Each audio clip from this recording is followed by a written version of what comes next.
So on the worksheet, you can click a cell. So hello everybody, today we are going to look at cells in Microsoft Excel. We are also going to touch on cell referencing. So we are going to start by defining what a cell is. A cell is an intersection between a column and a row. So we've seen from the definition that a cell is an intersection between a column and a row. So columns are identified by letters A, B, C. So these are what we call columns, and rows are identified by numbers. So these are what we call rows. So a cell is an intersection between a column and a row.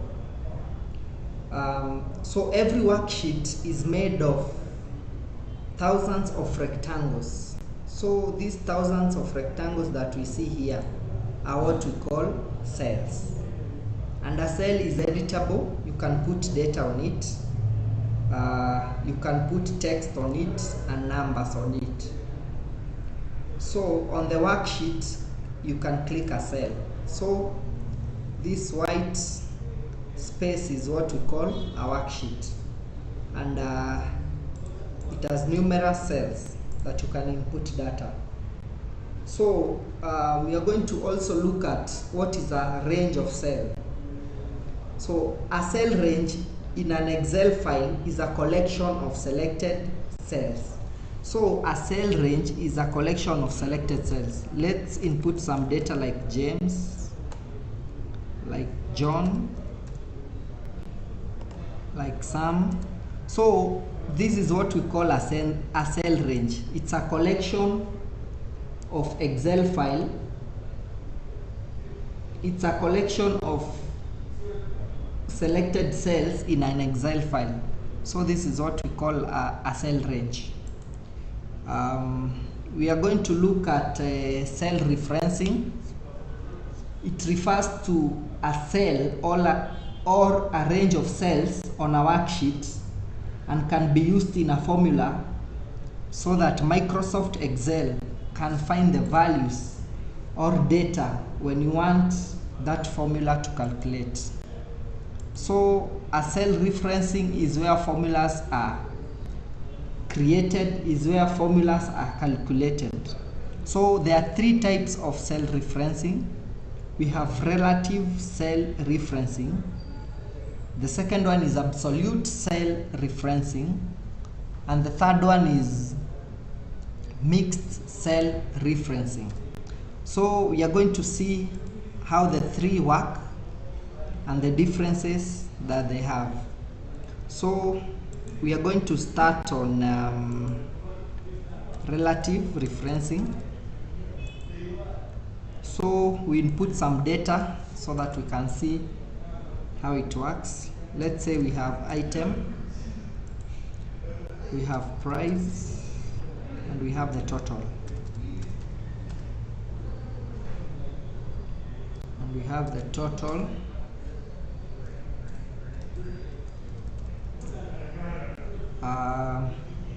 On the item, we have 3,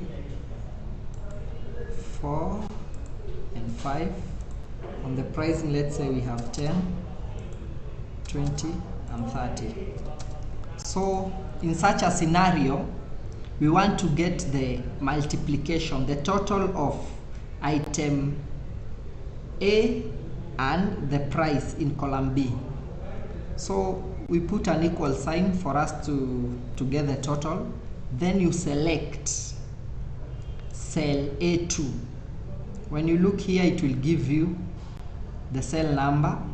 Then you multiply by column B on cell B2.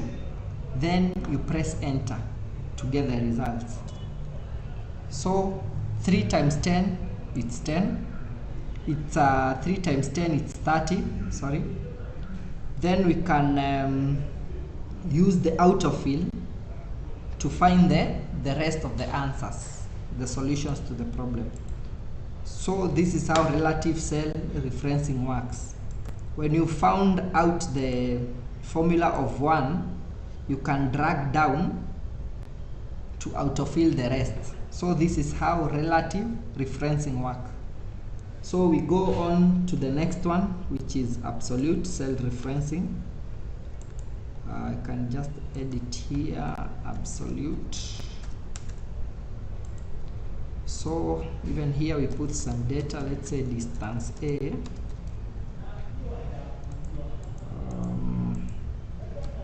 Then distance B.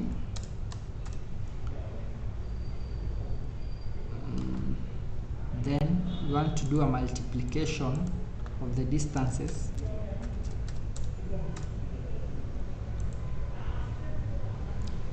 On distance A, let's say we have 10 kilometers, 20,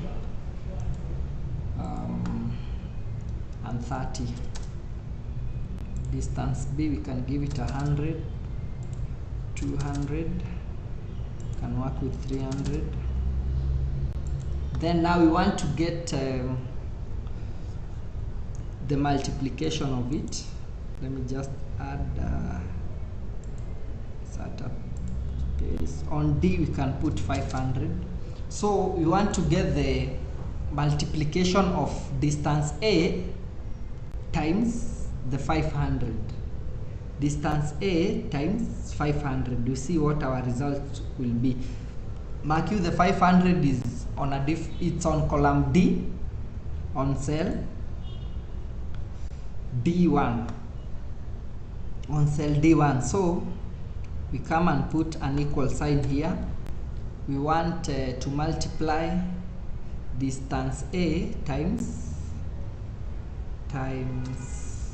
500 times D1. So it has selected cell A3 times D1, then you press enter. So our result is correct, it is 5,000. Unlike in absolute referencing, unlike relative referencing, let's see whether we'll be able to get an autofill. It's different from relative referencing, because in relative we were able to drag down, then get the results of the next question. So from here we are not able to. Why is that? So we can see when you place a cursor on this cell, it has multiplied A3 times D1. So we can insert, we can come to our tab, then show formulas. We see how the formulas look like, and the formulas here are A3 D1, A4 D2. It has done, it is different from the relative because this one is going down. So to correct this, we disable the show formula. We place our cursor here, then we see how absolute referencing works. It's a bit different.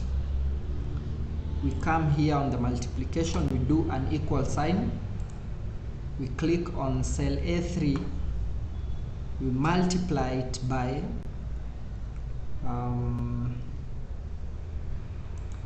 D1. So we multiply it by cell D1. So in such a scenario, in this case, we put a $sign here. What this means is it will lock this cell and we'll be able to get absolute formulas. Then you click enter. So now you are able to, when you click on this cell, then we show our formulas. This is how our formula is. Now you see it's now different from the relative because you have placed a $sign just behind cell D1 and behind number 1. So we can autofill, we see whether we'll get the results for the rest. Yeah, and it has worked. So now for formulas, show formulas, this is how absolute referencing is different from relative referencing, because on relative we were just able to autofill and we were able to get our results. So this is how absolute referencing works. We go on to the next one, which is mixed referencing. We are going to add some data on the mixed referencing, then we see how it will work. We are going to do a multiplication. It's a multiplication table.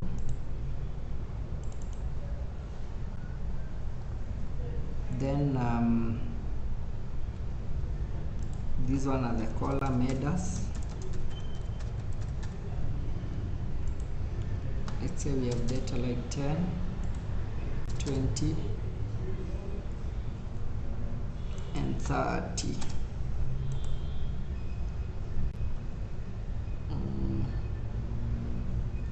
Then on cell C, you have to add a call arrow. Then on cell C, number 1, number 2, let's say, and number 3. So we are going to do a multiplication of this row, then we multiply by the columns that we have, the numbers that we have here. So on this side is it's a row header, row headers. So let's say like 10 multiply by 1, we are supposed to get a 10, and if we multiply 30 by 3, we are supposed to get 90. So let's begin multiplying the first one. An equal sign, you click on this cell, times cell C3, the answer is 10. Let's drag, we see whether we will get the rest of the answers. You see, if you notice, we are not getting the correct answers, because 20 times 1, it's not 200. So what we are supposed to do for this one in mixed referencing, let's first delete these ones.